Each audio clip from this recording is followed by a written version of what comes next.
Better late than never.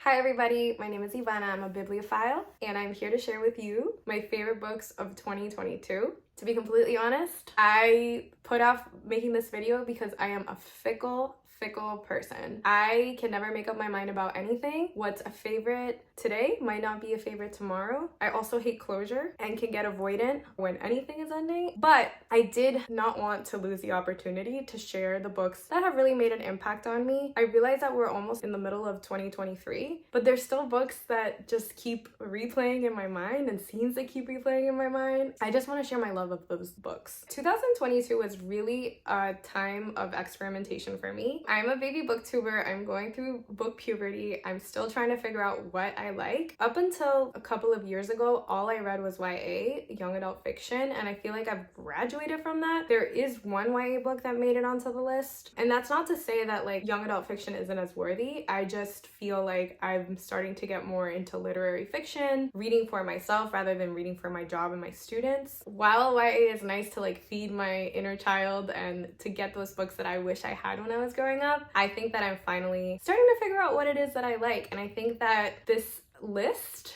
might provide some insight. So I'm also doing this for myself. I want some insight as to what I like. As always, before I start, make sure that you check the trigger warnings on Storygraph for all of these books. There are a lot of trigger warnings. There are some wild books in here. I'm sharing almost 20 books that really resonated with me. I don't want to make this extremely long, and I also don't have the best memory. So I'm gonna try my very best to give a brief synopsis of each book and then why it is that this was a favorite of 2022. I read close to 140 books last year, or maybe 140 books. A lot of those books were poetry, but we're not talking about poetry. For the most part, we are going to be talking about fiction books that I read that I loved. Now, here are the categories. Number one is books that were vibes, books that made me feel things, books that felt like a certain season, perhaps. Second category is books that played with language. And after that, we have books that resonated with me, books that reminded me of myself or my family or my culture or my life. Next category is strange or bizarre or weird shit. The last two books are books that made me think or made me cry. So let's get started. So starting out with books that were vibes, I'm gonna be honest, I didn't think I should start with this because this might be your first impression of me and I'm gonna sound like an airhead because I don't remember a lot of these books. I just remember that they were so immersive and they just captivated me and made me forget about my life and my problems. These are in random order. I'm just gonna share them out. Also, a lot of these books are from the library. The majority of these books are from the library that I checked out, and I don't have them with me. That's why I'm clutching on to my tea for dear life. I'm gonna put it down. But these are just books that are vibes. So if you're looking for a book that's immersive, I think that this is something that I search for in books that I didn't realize that I needed. The first book is Days of Abandonment by Elena Ferrante. This book follows a late 30s mother who is basically abandoned by her husband. Her husband leaves her. He's fallen in love with someone else, perhaps. And she is left behind with her 2 kids and a dog. And you get some insight into her days of abandonment. You're in her head. This is set in Italy. This novel is translated from Italian. You get to see inside Olga's mind. Her name is Olga. She is wild. Her thoughts are raw, unfiltered, obscene, but it's like delicious, you know? Like she is just going through it and the whole book feels like a fever dream. This book is under 200 pages. It's a tiny, but it packs a punch. I read it very slowly over the course of a week. I brought it with me into the bathtub because it's just the kind of book that you want to soak in. I think it depends on what kind of person you are because I've had friends who've told me that they were so stressed for her, but I was just loving being in her brain and I was just like, what is going on? How is Elena Ferrante such a good writer that I am just so lost in this? I love Elena Ferrante's astute observations. Like all of her female narrators seem to have astute observations on motherhood and what it means to be a woman. And she does it in a fresh way. I feel like there's so many books about topics like this, but I think Elena Ferrante is an incredible writer. I also like that she is also kind of very matter of fact. It's not flowery at all. Although there are obviously like moments of beautiful writing, it just feels seamless, and I just can't wait to read more Ferrante. So that is one I recommend if you want to feel like you are tripping out.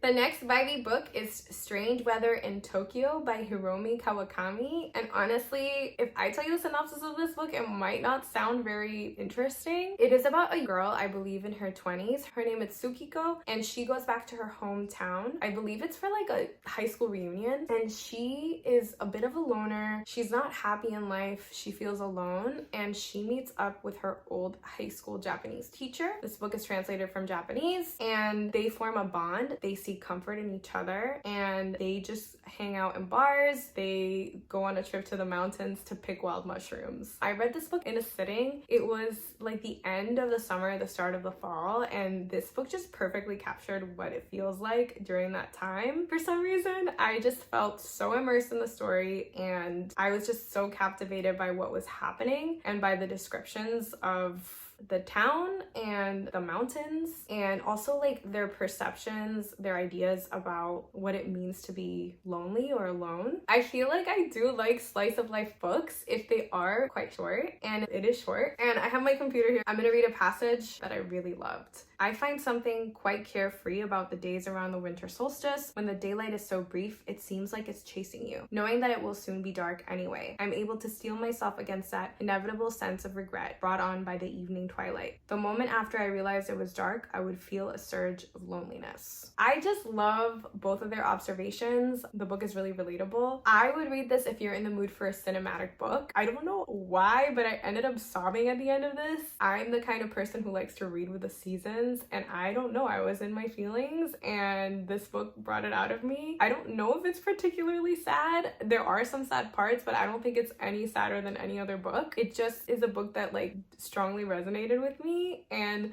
like Days of Abandonment, I deeply regret not buying it, and I really hope to someday reread it. The next book I do own, and it is Eva Luna by Isabel Allende, and this book is so magical. I read it in the winter time. My buddy read it with Kat's Field Notes, who has influenced my reading so much. I am so thankful to her for pushing me to read Isabel Allende because I was a hater previously. And this book is about a girl named Eva Luna, and I like honestly like can't even tell you what it's about. This is a story about stories. It's about a girl named Eva Luna. Eva Luna is struggling through life. I think she's going around from person to person. I don't know if she's an orphan. I honestly don't remember. I just remember loving the stories within this. I think that this is the kind of book that you just get lost in. You get swept into it, and I missed so many train stops reading this book. It took me like a whole month to read it. It is pretty chunky. It's a book that like teaches you or like encourages you to romanticize your own life. It's just a sweeping story, and there's stories within the stories, but Eva Luna basically makes her living by telling stories and by being such a skilled storyteller. I don't know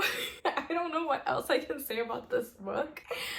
I feel like Allende was touched by the hand of God with this book, and I'm so thankful that it exists, and I can't wait to reread it as well. I think this book reminds you of all the lives that you lived, all the people that you've been, and it just talks about how maybe you want to live your life the way that telenovelas are. Maybe you want to live your life in a way that is better than what it currently is. Within this book, there's a lot of social commentary, there's a lot of political upheaval in the story, a lot of wandering, a lot of finding yourself, and a lot of love for the power of storytelling. You know how when you have a favorite, you can't describe it? That's how I feel about Eva Luna. It's so good. The next book is Writers and Lovers by Lily King. This book, I had seen all over Bookstagram, and I was like, what is the big deal? I just thought this book was overhyped, and I never wanted to read it, and then one day I did, and I absolutely loved it to the point where I'm like, this fall, that's what I'm gonna read when I'm starting to feel sad. I'm gonna pick up Writers and Lovers again, and I'm gonna feel sad, but I'm not gonna feel sad alone, because the narrator of Writers and Lovers, whose name I don't even know, is gonna be with me. This book is set in 1997 in Boston and in Cambridge. When I think of this book, I think of the geese in the Esplanade. I think of riding my bike along the Esplanade. It makes me think about Harvard Square. This book is about a woman in her 20s who loses her mom and is trying to deal with that. She is a writer, but she's working as a waitress to make a living. It's like a very, very melancholy book in the same vein as Strange Weather in Tokyo. I read those like back to back basically. It's just a book about loving and love, and I can't tell you a damn thing about the plot other than that it is a book that I read before bed and it brought me comfort in its sadness somehow. Another melancholy book that I read and loved last year was Giovanni's Room by James Baldwin, and it follows David, a white American man living in Paris who falls in love with another man. For whatever reason, David has had a falling out with his girlfriend or fiance, and he is in Paris. I believe he comes from a well-to-do family, but his father has cut him off and he is on his way to becoming penniless because I think he's trying to find himself. He has a friend who gives him money and they party and stuff like that. David gets entangled with that rich man's friend, and you see David struggle between his Parisian lover and his girlfriend slash fiance. This book is flipping gorgeous. I loved the writing. I loved immersing myself in Paris. I really felt for David. This book is called a classic for a reason. James Baldwin just writes so beautifully and so romantically. This one is set in the 1950s, in the late 1950s, I believe. Just to leave you with a little taste. This is not a spoiler because it is literally, it says page 5, but it's the 3rd page. David starts thinking like, if only this, if only that, and he said, "I am too various to be trusted. If this were not so, I would not be alone in this house tonight. Hella, his girlfriend, would not be on the high seas, and Giovanni would not be about to perish sometime between this night and this morning on the guillotine." It sounds dramatic, it is dramatic, but it's so immersive, it's so beautifully written, and I wish that I had taken more notes while reading it because it's been a while, but it's so good, it's so complex, and it's a book that I highly recommend. And the last book that is a vibe is a happy book, and it is A Psalm for the Wild Built. I've talked about this book in previous videos.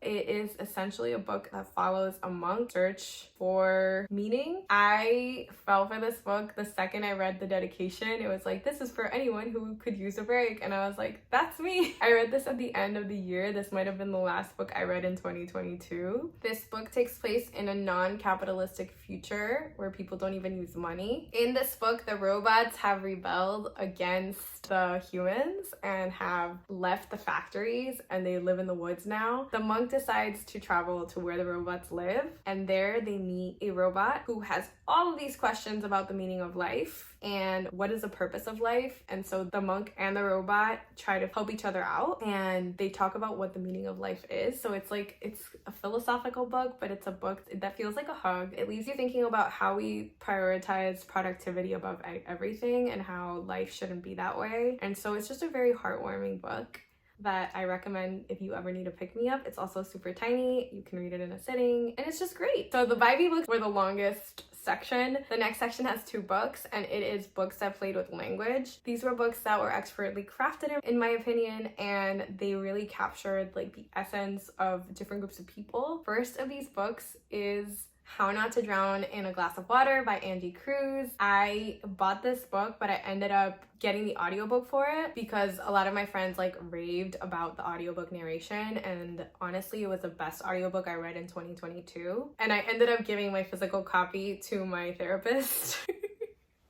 because I thought she would like it too. Just to back up a little bit, the title of the story comes from a saying in Spanish, "Te estás ahogando en un vaso de agua," or "you're drowning yourself in a glass of water," which is something that I frequently heard as a kid. It's a very popular saying, I think, in Latin America, or at least in the Caribbean. Angie Cruz is Dominican, and her main character, Cara Bonita Romero, that's her email, is Dominican as well. This story, before I tell you the synopsis, it could sound like a typical traumatic immigrant story, but it's so much more than that. I think it goes beyond that. It's so funny. It just is a character study that is like so well crafted. The story follows Cara, who who is probably in like her 50s or 60s. She has to attend job counseling in New York City in order to keep getting her Obama checks because she is unemployed, and she lives in government housing, and basically like you only get to hear from her side what she's telling her job counselor. And her job counselor, who is Latina herself, you don't hear what she says, you only hear Gara's story, and it's kind of told in stream of consciousness. I see so many doñas, so many tias, so many aunts in her story and in her personality. I feel like Gara is full of contradictions. She'll say one thing and then she'll like take it back and say something different. She says she'll take any job, but then you see that she cares so much for her community that she isn't willing to like leave her people behind and not babysit or do whatever needs to be done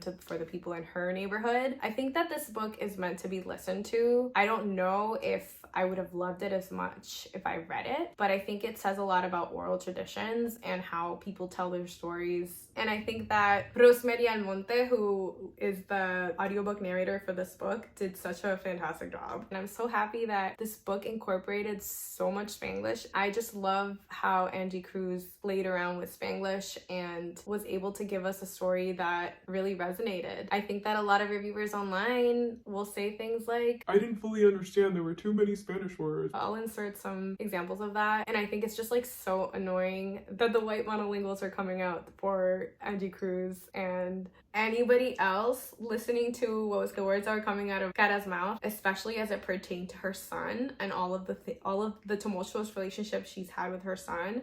They would dismiss her and say that she's super problematic and that she is a horrible person and that she's abusive. And I think that Cruz treats Gara with such nuance that I think that you see her redeeming qualities. I'm not saying that abuse is ever justified, but I think that things are not always black and white, and I think that Gara represents so many other Latina older women in the United States just struggling to get by and looking out for their own communities, but also not being perfect mothers, right? Having good intentions doesn't necessarily mean that you're gonna do good for your family always, all of the time. And I think that people's stories are worth telling. If you like character studies and you want like a quick listen that will really grab your attention, it's a good one to listen to. The next book that played with language was Stories from the Tenants Downstairs, which I'm so thankful to Kat from Kat's Field Notes for giving me this book. It's so nice. This book I read and I was so engaged with it that I didn't highlight anything. I didn't tab anything. I was just like, I'm gonna read this through.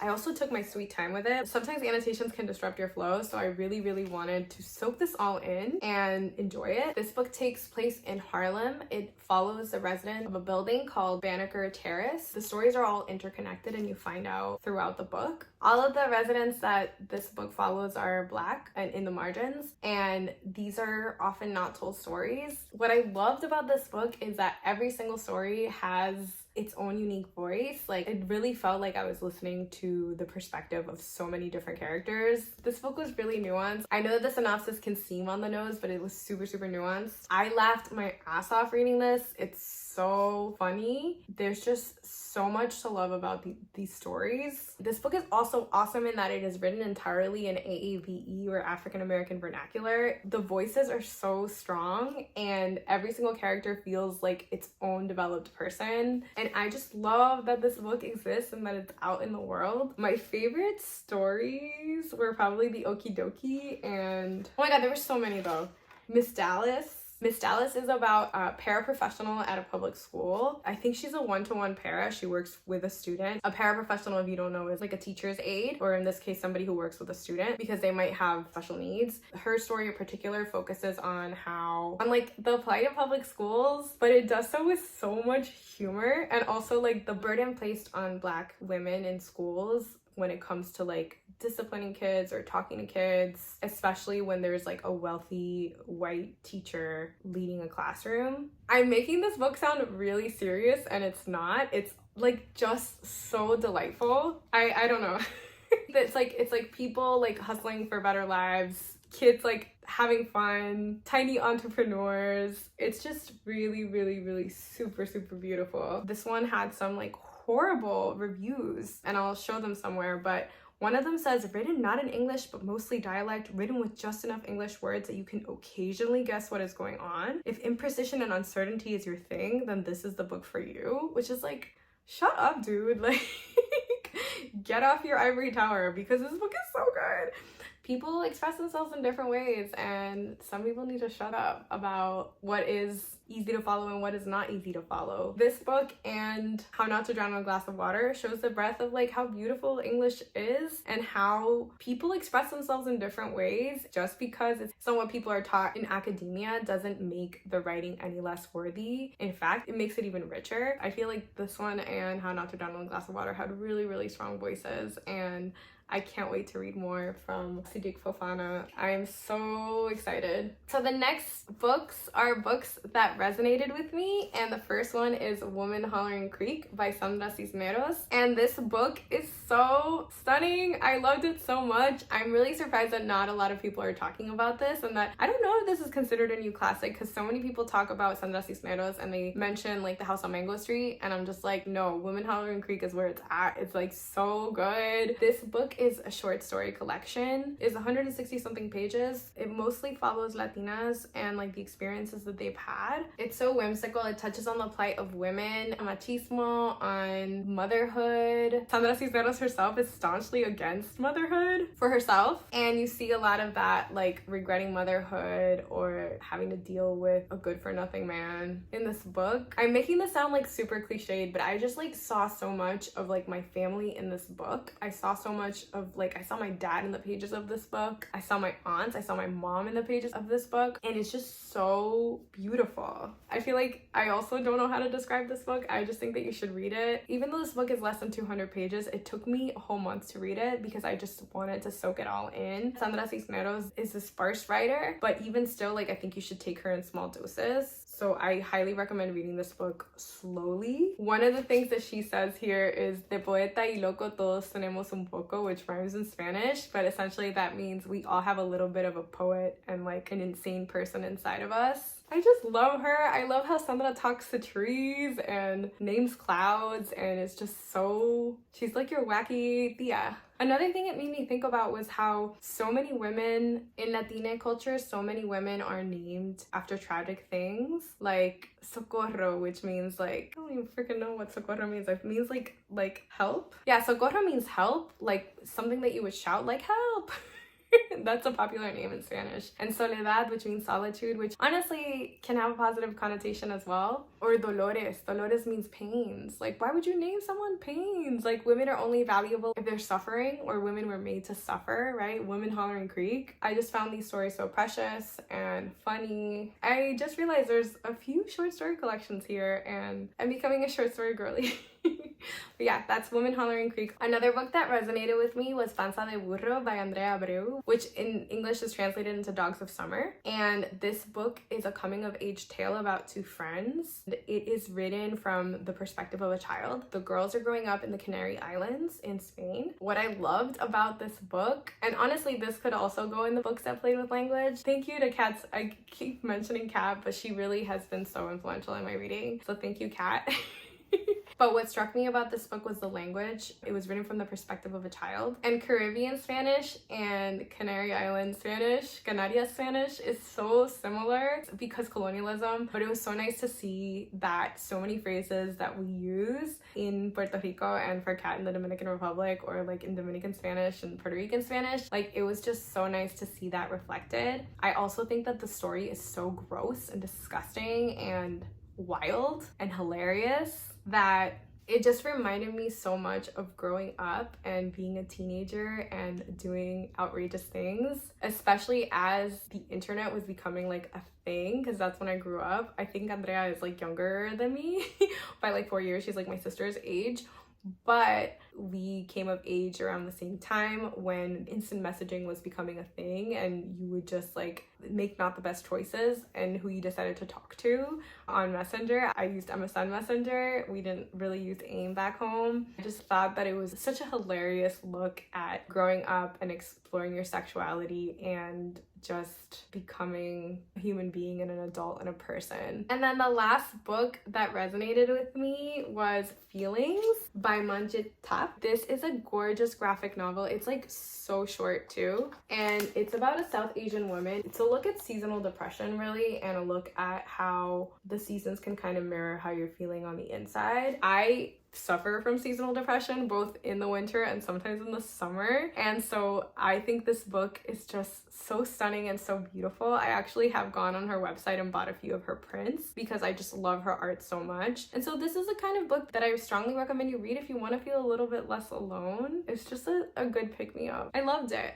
Up next, we have creepy/weird books. There were 2 creepy/weird books that are my faves for sure. And the first one is Uzumaki by Junji Ito. I don't really read a lot of manga, but this manga is insane. It is about spirals and how spirals are taking over a town. There's like snails in it and snail people, and the story just keeps getting weirder and weirder and weirder the more you read. I just remember in the summer there were like thunderstorms one day. I read this in the summer, and I'm just like I closed all my shades and I lit a bunch of candles and I put some creepy music in the background, and I just read this and I scared myself to death almost. Like, it was so scary. It's just such a good time. It's such an immersive experience. This book is also a vibe, but it's just terrifying, and that's all I'm gonna say about that. I just think people need to check it out for themselves. And if you're curious about manga, I think this is a good one to start with, but it is not for the faint of heart. So do it at your own risk. The last creepy/strange book that I read is Earthlings. I will also say for this one, read it at your own risk. I don't recommend this to most people. However, it worked for me. I loved it. I love Sayaka Murata. She's the author of Convenience Store Women, which I love and it was also a favorite. This book follows Natsuki, who is a Japanese girl who feels like she's an alien. She feels really misunderstood, and she and her cousin make a pact to stick together no matter what. There is some shady stuff going on when it comes to like kissing cousins and things like that, and there's just a whole lot of trigger warnings. I think out of all the books that I'm mentioning, this one might have the most trigger warnings. It's really messed up. I have to say, this one I decided to buy because it was on sale at Trident Booksellers, which is one of my favorite bookstores. I got it. They have a cafe, so I sat and I started reading it while I was drinking like a coffee and like having some fries, and 20 pages in, I was like, holy shit, why did I buy this book? I am a fucking idiot. Like, this is disgusting. I'm not gonna finish it, because I was so outraged at some of the things that happened. And so because I had bought the book, I was like, you know what? I bought the book. I made the commitment. Let me see if it could turn around. I don't see how the author could turn it around. And guess what? She did. I was grinning from ear to ear. So there are some heavy scenes in here. Again, check the trigger warnings. I cannot say that enough. But at the end of the day, this is a book about societal expectations and not conforming to them. And Sayaka Murata is so good at tackling taboo topics while also like making her story seem hopeful. It tackles this idea of like, do we all have to get married and have kids? Like, why do things have to be a particular way? This is also translated from Japanese, by the way. And this is just like, it's horrifying, it's funny. I was laughing at the end of it, and it's like really trippy. But again, I don't recommend it to everybody, so read at your own risk. And if you don't like it, I'm not gonna take it personally. All right, so we have 2 books left. So the second to last category is a book that made me feel things and be in my feelings, and it made me sob uncontrollably. And that book is All My Rage by Saba Tahir. This book is fantastic. It is so raw and real, and it basically follows 3 different people. We have Misbah, who is a Pakistani woman who has an arranged marriage and moves to the United States after tragedy strikes in her family. And then we have her daughter Noor and her friend, who is now her enemy, Salahuddin. And this book is about Pakistani American teens living in the United States. I believe one of them, their family owns a motel. It's about bearing witness to trauma. A lot of things happen that are really sad. This is the only young adult fiction book in my list, but it is so worth reading. It's been a really long time since I read it, but I just remember it being really depressing, but also really poignant and really gripping. And also the writing was just breathtaking. I'm gonna read you a little passage just to give you a little bit of a taste for what it's like. I think it also talks a lot about faith. I'll survive this. I'll live, but there's a hole in me, never to be filled. Maybe that's why people die of old age. Maybe we could live forever if we didn't love so completely, but we do. And by the time old age comes, we're filled with holes. So many that it's too hard to breathe. So many that our insides aren't even ours anymore. We're just one big empty space, waiting to be filled by the darkness, waiting to be free.